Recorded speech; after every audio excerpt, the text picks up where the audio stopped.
Hello friends, வாங்க இன்றைக்கி முடக்கத்தான் தோசை எப்படி பண்ணுறதுன்னு பார்க்கலாங்க. இது கை கால் வலிக்கெல்லாம் ரொம்ப நல்லது, ஜாயின்ட் பெயினுக்கெலாம் ரொம்ப நல்லது. முடக்கத்தான் ரொம்ப ரொம்ப நல்ல ஒரு மூலிகை.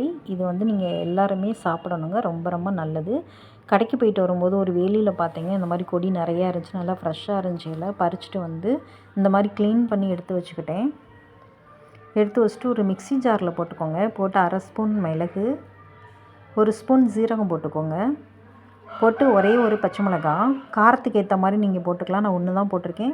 உங்களுக்கு காரம் அதிகமாக வேணால் நீங்கள் போட்டுக்கலாம். போட்டு இந்த மாதிரி நல்லா ஃபைன் பேஸ்ட்டாக அரைச்சிக்கோங்க. அரைச்சிட்டு நம்ம நார்மலாக வீட்டில் நம்ம இட்லி தோசையெல்லாம் சுடலாம். அந்த சாதாரண தோசை மாவில் இந்த அரைச்சி வச்ச பேஸ்ட்டை கலந்துருங்க. கலந்துட்டு உப்பு எல்லாம் கரெக்டாக இருக்கான்னு பார்த்துட்டு நம்ம நார்மலாக தோசை ஊற்றுற மாதிரி நம்ம தோசை ஊற்றிக்கலாங்க.